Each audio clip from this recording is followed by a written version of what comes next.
Well, welcome back to Hawk Off the Press. My name is Madison Hricik. I am the current Iowa football beat reporter for the Gazette, and we have the former football reporter for the Gazette joining us. He now covers Wisconsin. Welcome back to the podcast, John Steppe. How's it feel to be on the other side of things now? It's a lot different. Like, I'm hearing that music and I'm not the one doing the intro. Like, yeah. I'm excited to see this side of the StreamYard screen.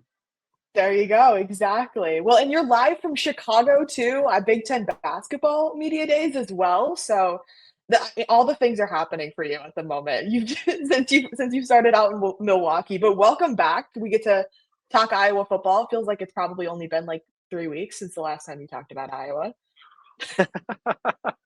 Yeah, I think it's been almost exactly that since Iowa-Wisconsin volleyball. So now Iowa-Wisconsin football. Always a matchup I enjoy, having been in Iowa for as long as I was.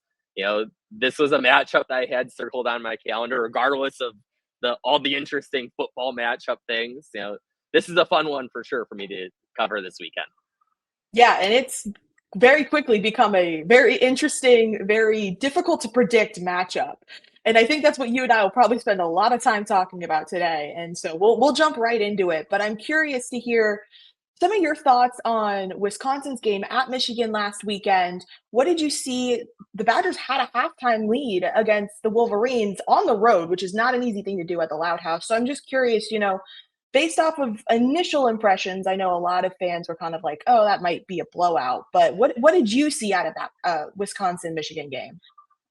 Yeah, they were more competitive was the biggest takeaway I had, where, that Maryland game was bad in terms of you don't really expect Wisconsin to be losing by 17 points to Maryland, but it's especially bad considering it never really was all that competitive. Here against Michigan, they put together a really solid opening drive. I think it was something like 15 plays for 75 yards or somewhere along there, give or take a couple plays and a couple yards. But having that really strong opening drive was an encouraging sign. It was with they've been kind of constantly retooling this offensive line.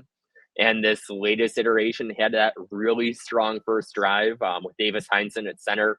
He was the starting left tackle in week one, gets benched from that.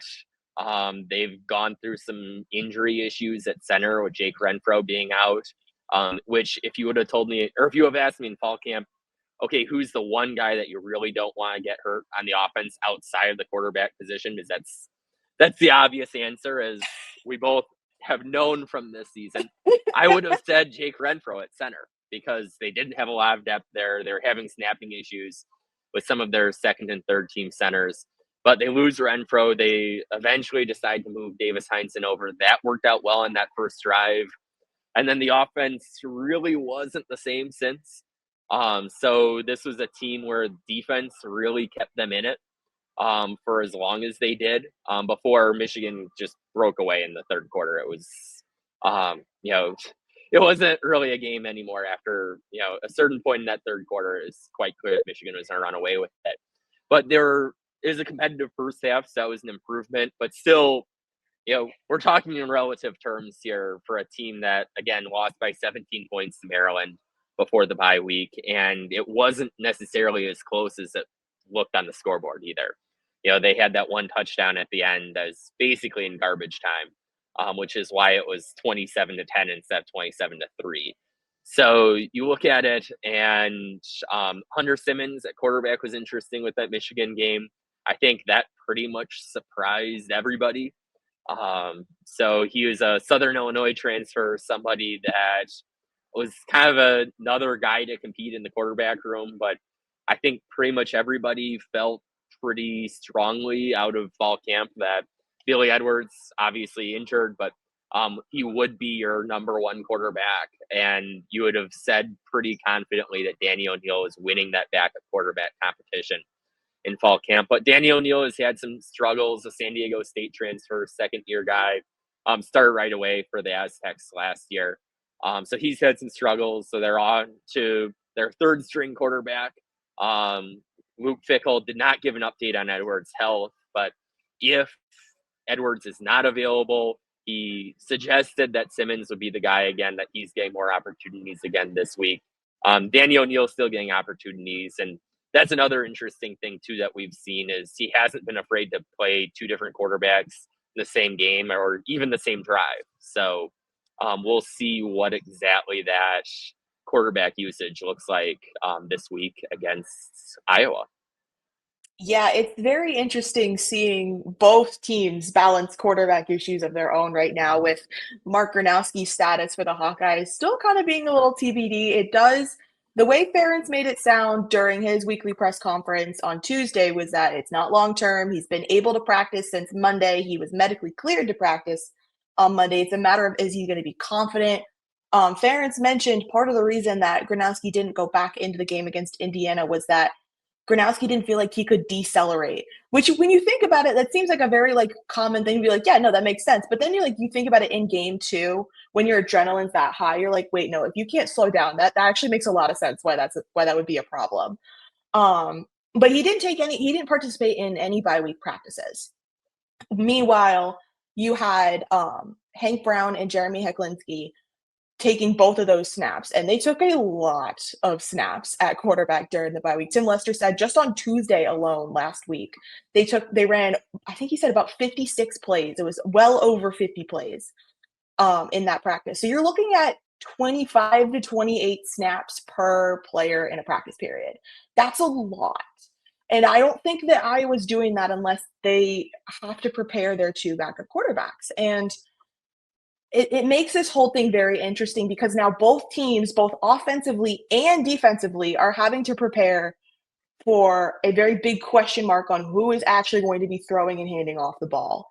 And so from your perspective, Steppe, how have you seen Wisconsin try to make those adjustments? Because sometimes it's in-game and it's instant. Other times you have things like a bye week and practice to be able to work things out, but that's still a pretty decent shift in the offense. Yeah, and that was the nice thing that they had with making the switch to Hunter Simmons is even though they were competing even after the bye week, there were a lot of opportunities for Hunter Simmons to, get maybe a little more extra work than you would have otherwise gotten with that bye week. And then with him and Danny both getting opportunities going into that Michigan game. And then they decided, I think it was that Thursday was when they told them that Hunter was going to be the starter and Danny was still going to get opportunities, but you look at the numbers from that game and it was pretty much all Hunter. Danny, I think, had maybe 3 snaps or something like that and no passing attempts.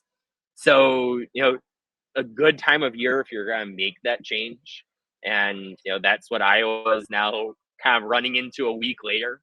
It's really interesting. There are a lot of parallels in this matchup and count that in the long list of those parallels. The other interesting thing with all of this is Wisconsin defensively, their secondary has been maybe a little bit of a rough spot for them through some of these games. You look at what Malik Washington did for Maryland. Obviously, you expect Alabama to do well against Wisconsin, but quite how well they did against Wisconsin secondary was also a reason for concern. So whichever Iowa quarterback it is, there could be potentially some opportunities with this secondary. It's interesting. The best quarterback, I would say, out of fall camp, from the 15 practices before the season that we're able to watch here, I would have said is Nasir Forkerin, who has not been able to play while he's in a eligibility court case or court battle with the NCAA. So, and that's kind of a wild card where we still don't know when that gets resolved. If that gets resolved, he really needs a preliminary injunction to go his way in order to play this season. So if you're looking for one thing that could totally change the matchup on a Friday afternoon, that would be the one. But as things stand right now, it'll be interesting to see whether it's Brown, whether it's Hecklinski, whether it's Gronowski, what that matchup exactly looks like against this Wisconsin secondary that has had some issues and has had some injuries there as well with Preston Zachman. Probably one of their best, if not their best defensive back, somebody that's been really good at safety. So, so many things with the passing game on both sides that'll make this a interesting one to watch, to say the least. Yeah, well, not just with the passing game, also the run game as well. And specifically, these two teams' run defense. Wisconsin's got one of the best run defenses in the country. I believe they're only second to Iowa, last I checked. in the national standings, or they're flipped. They're 1-2 in the Big Ten, and they're 1-2 how they stand nationally as well. They're all both in that top 10 range. I mean, it's impressive to see how Wisconsin's been able to consistently stop the run or slow down the run against a lot of these teams. How have you seen that become kind of the staple, maybe this team's identity while they've been dealing with a lot of these offensive question marks? Yeah, that probably identity is really the great word for it, because when a lot of other things have not gone well for this Wisconsin team, the rush defense has been kind of that one consistent-ish silver lining. Michigan had some success against them. So I don't remember exactly off the top of my head what the number is after Michigan, but it was a lot better before Michigan. But still, it's been a strength for them. And really, the interesting thing going into this matchup is it really seems like that game last year where they gave up 42 points to Iowa was kind of the wake up call that they needed to be more physical up front. They needed to be bigger up front. And what you're going to see in terms of that kind of front four that you'll be seeing on Saturday at Camp Randall is a lot different than what we saw last year at Kinnick in a game that was just a total annihilation. So that has been, if you're looking for one positive out of this 2-3 Wisconsin team right now, you would say it's the rush defense. And on the flip side, it'll be interesting, how they can establish the rushing game offensively when that's been a challenge with this inexperienced offensive line. And obviously, as we both know, Iowa has a tendency to put out some really good defensive lines, and this year appears to be no different from what I've been able to see this year. So you look at it, and that could be tough sledding potentially for both teams this week. Yeah, well, I just pulled up the numbers as well. So through the games on October 4th, so post bye week for Iowa, post Michigan for Wisconsin, Iowa's number 4 in the country in rushing defense, allowing 69.4 yards. Wisconsin's 6 with 75 flat allowed this season. Michigan, ironically enough, 7 with 77 allowed yards. So you're not far off on that on your guess there. But no, it is so interesting to see how Wisconsin's kind of their identity really has been that push defense. It really has been one of the best in the country this year. It's allowed, although they haven't been on the flip side of a lot of these bigger games, particularly in the Big Ten, it's been interesting to see how they've been able to kind of stall some of these teams that are historically very rush heavy, like a Michigan post JJ McCarthy era. I did want to ask though, since you have been on the flip side, the Iowa side of that massive win for Iowa, we've since learned what Wisconsin's done. They say 42 Iowa. They've been doing push-ups. It was talked about at Big Ten Media Day for football in August.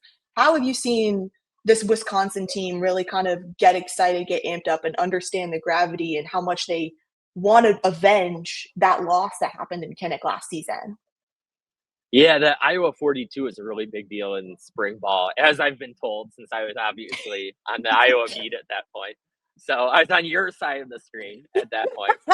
But you look at it, and it's clear that this is a game that maybe got under their skin a little bit in terms of, I remember seeing it, from the Iowa beat writer side last year, and somebody who grew up in, the state of Wisconsin thinking, this doesn't look like Wisconsin. And I think a lot of people there realize too that that's really not what Wisconsin football is supposed to be. And losing to your rival by in such a dominating fashion and obviously it helped that Iowa had Caleb Johnson, who had obviously a tremendous season. But that still was a little bit of that sign of, okay, things have to change. And that's certainly one that, I think the quotes made its way around everywhere in terms of what they were saying with, giving up 42 points to Iowa. Now you look at the numbers, and Iowa's offense was pretty good in some other games too, in the first year, Tim Lester. But yeah, no, this is definitely one that Wisconsin has had circled, on their kind of metaphorical calendar for a long time. And certainly one they'd like to have back. They haven't had the bowl since 2021, my first year on the Gazette Iowa beat. So it's been a minute since, Wisconsin's been successful in this rivalry that they did quite well in the 2010s. And that's maybe symbolic of kind of the current status of things at Wisconsin, where I think it was 6 Big Ten title games they appeared in the 2010s. And in the 2020s with Luke Fickell, it's been much more of a challenge in terms of establishing that identity. Mhm. Yeah, and speaking of the Heartland Trophy, that's gone. That's not in the operations building. At least it wasn't there when we were there on Tuesday. The players did say though, when we spoke to a couple of them, they said it was in the weight room at one point, just like an ominous reminder, almost was kind of how it was described to us. So yeah, that's been completely removed from the facility. So that's getting ready. That's traditional. It gets locked in a little cage like we do every other big game trophy out there. This is exciting for me though, because aside from the Cyhawk game, this is going to be my first like Big Ten trophy game that I get to cover. So for me, like I feel like this is kind of exciting because it's a whole another level of Big Ten football that you don't really see unless you're kind of in it or you know the history, and having to learn the history of the conference and of Iowa as I've been going throughout the season. This one's fun. I'm enjoying learning the history of the trophy and seeing all the fun things that they do and stuff like that. It makes it enjoyable this week. Yeah, I think the kind of old Big Ten West schools really do have some great trophies. Yeah, the fact that Wisconsin and Iowa play for a brass bowl. You got the pig between Iowa and Minnesota. That was always a fun one for me to cover. Wisconsin, Minnesota has the axe.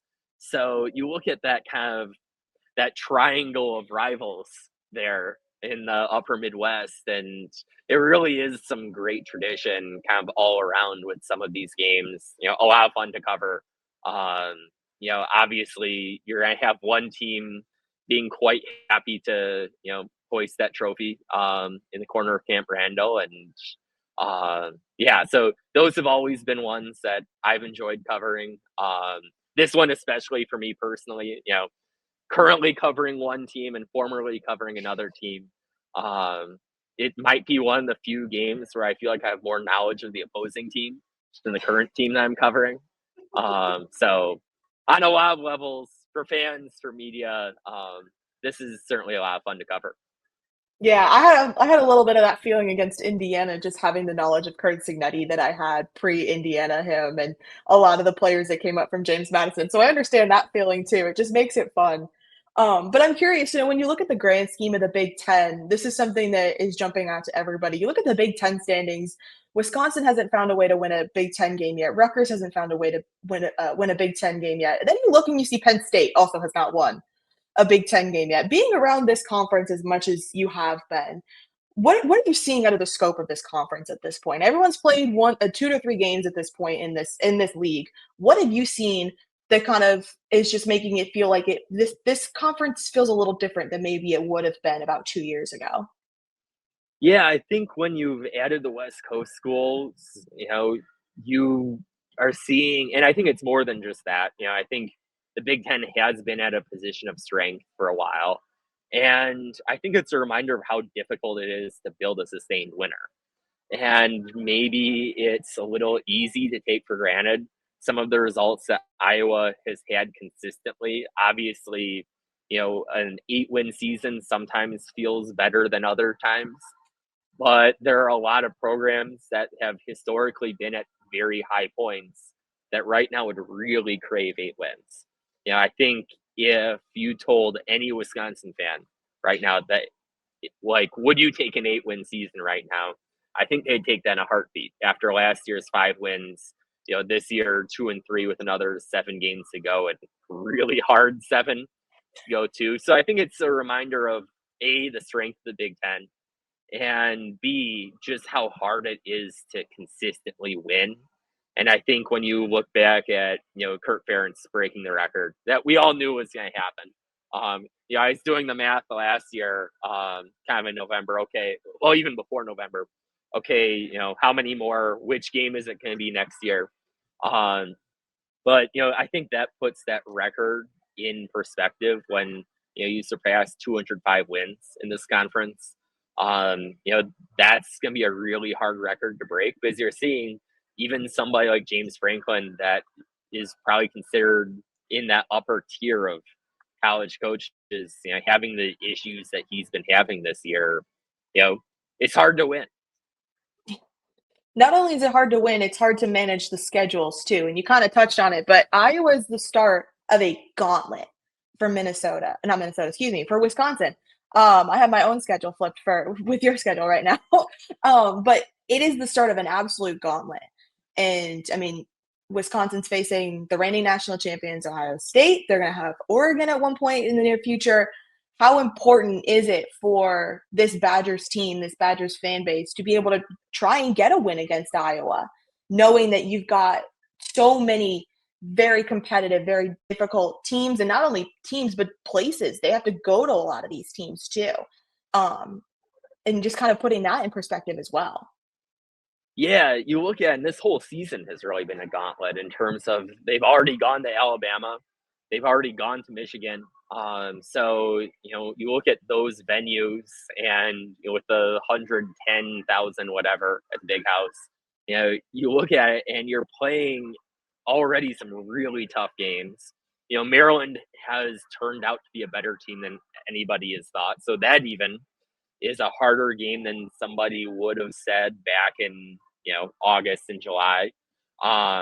So you look at it, and this is I haven't come up with my score prediction yet. I'm probably picking Iowa, but even with me saying that, this is probably one of the most kind of quote unquote winnable games left on Wisconsin's schedule, because you've got ranked teams with, let's see, Ohio State, Oregon, I believe Illinois is still ranked, Indiana. So you look at it, and you have 4 ranked teams there out of your 7 remaining games. And then you're looking at it, and you've got Iowa, you've got Washington, you've got Minnesota.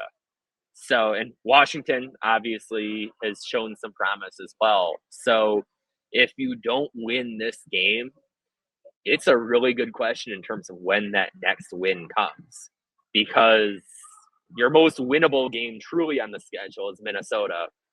But if you don't get a win before that, if you're going into that game at 2-9 on a 9-game losing streak, that's gonna be a tough moment for the program. So yeah, if you don't win this one, the opportunities become really difficult, and you're gonna have to knock off a ranked team, which this Wisconsin team really hasn't shown the explosiveness offensively to be able to really, give a lot of respect in terms of their abilities to make an upset. They need to be more explosive in these games that they're not favored to win.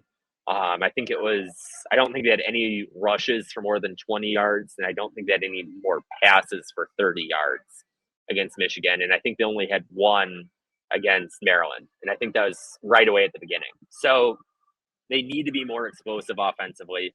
They need to force more turnovers. The last turnover they forced, I believe, was against Middle Tennessee in week 2. So you look at it, and this is a team that if you don't show these things against Iowa, the road gets a lot more difficult further ahead. Yeah, and you know that Iowa is going to be looking for an opportunity to even their season turnover margin. They're -1 right now, with that -1 coming against Indiana, just the last game that the Hawkeyes played in. So the turnover margin specifically, it is smaller for Iowa in maybe years past. Not even maybe, it's definitely smaller than in years past. But that is something that's going to be so key, because these are 2 teams where there is so much question and uncertainty surrounding the offense that it almost feels like the 2 defenses are really going to be how this story unfolds on Saturday night. That's how I've kind of viewed this matchup, especially with some of the injury developments we've been getting. We're not sure who's going to be the starting quarterback. Iowa's likely going to be having to deal with, well, this will be Kamari Moulton's second start at running back, most likely, but they won't have Desmond Patterson. They won't have TJ Washington at running back. So the running back room looks entirely different. We still don't know the full status on Reese Vanderzee exactly just yet. So there's so many questions, and you're dealing with so many questions as well, that I mean, I don't know if you agree completely, but I really do think it's going to come down to the defensive turnover margin, truly. Yeah, I think this really has the makings of kind of a classic Iowa-Wisconsin grinded out defensive game, where I said half jokingly, and only half jokingly, first team to 14 wins to somebody. So you look at it, and this you know, it's going to be a whichever team, makes that big turnover that, sets up the other team in great field position. It could be one of those where one or two of those games or one of two of those plays can impact the game. Or, on the flip side, if, Gronowski, Brown, or Heklinski makes, a couple big plays against this Wisconsin secondary, it could turn out a lot of different ways. But there's certainly a lot of signs where it would not surprise me if this is kind of that grinded out, low scoring battle of two really good defenses. But we'll see. It'll be, neither team is really at full strength right now, which, that's to use a Kurt Ferentz phrase from before, that's football, That's football. injuries happen. So, yeah, that has stuck with me since my time over there. But you look at it and, this will be you could potentially have somebody that's a third string quarterback for Wisconsin, going into the season, and who knows who your Iowa quarterback is. So yeah, it could be some ugly but beautiful football all at the same time. Yeah. And you mentioned it earlier, you're leaning towards probably picking Iowa if you had to pick a team. I'm curious, is there reasoning behind that you have? Is it just kind of a gut feeling? What do you feel like Iowa has the edge over Wisconsin right now, a couple days before this matchup? Yeah, it's interesting picking this game because, there is just that familiarity with the team on the other sideline in the other press conference. So I would say I think Wisconsin on the offensive, a lot of the area, you have a lot of these stylistic similarities between Iowa and Wisconsin, but a lot of them you would say, okay, I would rather, would you rather have Wisconsin's offensive line right now or Iowa's offensive line? Okay, I would rather have Iowa's. You look at it, and even with the injury situation that Iowa has, I'd probably rank Iowa's quarterback room ahead of Wisconsin's. So I think they just have a lot of matchups at those different positions. Obviously, Kirk Ferentz has a way of winning close, ugly games. And that's certainly a factor. I've covered enough of those to, be wary of picking against him in those types of matchups. Wisconsin drew a little bit of ire from a lot of fans with the way that they used or didn't use their timeouts at the end against Michigan. So I think there are a lot of special teams. I would say Iowa probably has the advantage. Wisconsin has made some very nice special teams plays. You think back to Vinny Anthony's big play against Alabama. You think back to one of the punts that's down to, I think, the 2-yard line against Michigan. But, the consistency of Iowa's special teams units is something that, can be an impact maker or, a difference maker in some of these games. You think back to, for Iowa, 2024 Nebraska, how much, one big special teams play really flipped that game in a way where Nebraska is probably outplaying them in some of the other, facets of the game.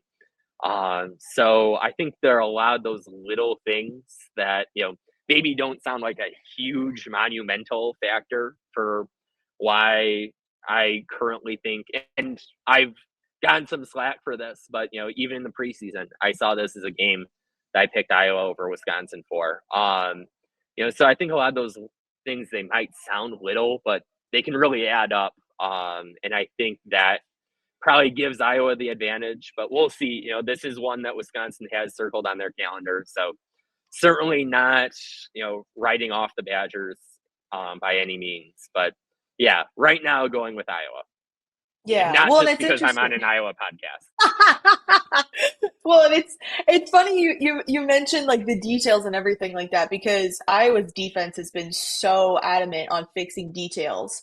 Like that was pretty much everything that they talked about during their weekly availability post Indiana, watching film, seeing what Wisconsin does. They had talked a ton about focusing on the details with the one-on-one matchups that they might get against the Badgers and things like that. So I really do agree with you in that sense. Those details, those one-on-one matchups, where Iowa lines up with some of the Wisconsin players. and where the injuries line up and how that might affect things. I can understand that as well too, and I think that makes it a lot more fun. But at the same time, I don't think you can really count out when someone's just really motivated to beat you. I think there's something about the human psyche that just makes it so hard to go up against somebody who is that determined, and Wisconsin feels like they are that determined right now. Yeah, well, they were flat out embarrassed last year, to put it Right. simply. Like, that was a game that you would expect them to at least, you probably would have, somebody can look back at my Gazette pick'ems from last year and actually see what I predicted. I assume I predicted Iowa to win that, and I assume I probably predicted a somewhat close game, would be my guess from that. That was a long time ago, but you expect Wisconsin to at least be competitive in some of those games, and that's been one of the big knocks of this Luke Fickell era is how many of these losses that Wisconsin hasn't really even been competitive in. They really weren't competitive against Alabama. They really weren't competitive against Maryland. They were competitive in that first drive against Michigan, but then, things kind of slid there. So you look at it and yeah, that was a game that is going to stick with you when you lose like that to your rival that, you have that trophy with that, there isn't a ton of love lost for. So yeah, it makes for certainly some added motivation in case, the fact that this is one of the few winnable games, in case that wasn't motivation enough, this certainly adds to it and adds maybe another flavor to what's already a really great Big Ten rivalry. Yeah, I think this is gonna be a fun one for sure. Last question for you before you can head back and dive back into the world of Wisconsin basketball, because I know that's what you're in Chicago to do. But you mentioned that these kinds of games are always competitive. It's always, you made the joke earlier, it's probably going to be the first team to score 2 touchdowns. What exactly do both of these teams need to do to be competitive against their respective opponent this week? I would, for Wisconsin, I'd point to two things. One thing is you need to force a turnover. The fact that they've had 3 interceptions this year, and I think it was 2 in week 1 against Miami of Ohio, 1 against Middle Tennessee, and none in the last 3 games. So they need to be able to, defense needs to make some plays to make up for where this offense has come up short. And this offense, as hard as this is to do against the Phil Parker defense, as I've certainly gotten to know over the last 4 years, they need to have a couple big plays where, if your way of scoring is on these long grinded out drives, that really doesn't help you. You saw that against Michigan where, okay, Wisconsin was kind of taking what Michigan was giving them toward the end when they put together a field goal drive, but they lost like 6 minutes off the clock when, with a big deficit, that's hard to do. So I think, having some kind of explosive option or explosive capability shown is a key. These are things that are going to be keys for the next 7 games. But I think especially, this week, I would say for Iowa, Caden Weechin, what can you do on special teams? How can Iowa kind of take advantage of, how fundamentally sound they are? Is probably an advantage in this week's matchup. And how can they kind of take advantage of that and kind of turn that into points, whether that be a big special teams play, whether that be kind of other fundamentally sound things. I think that's one thing that I'd be watching for from Iowa. And, can whichever quarterback that they play, can they make Wisconsin secondary, make some mistakes, which has happened in these last few games. But they've also been going up against quarterbacks with a little more experience than, not that Malik Washington has a ton of experience as a true freshman starter. So maybe experience isn't the right word for it. But, these last few quarterbacks have, made Wisconsin pay for some mistakes in the secondary. And if Iowa can do that, I think that path to victory, gets a lot easier. We've been talking about how few rushing yards allowed per game. Part of that too is it helps when teams can just beat you over the air. So If Iowa can maybe exploit that, that would really be a big key, I think, on Saturday night in Camp Randall. Yeah. All right, John. Well, thank you for making another appearance on this podcast. I know you've got plethora on my side of things, so thank you for being on the opposite this week. We appreciate having you back. I'm sure there are a lot of Hawkeye fans that are more than happy to hear your voice and potentially see your byline in the Milwaukee paper now that you're getting to cover some Wisconsin. Yes, always a pleasure. It was really a fantastic 4 years on the beat. So, many fond memories. A lot of, friendships that have, you know, transcended state lines. So always happy to be back on the airwaves in the state of Iowa and helping out the Gazette, which obviously had a tremendous role in terms of my own career here and getting to this point. So really greatly appreciate the opportunity. Thanks for having me.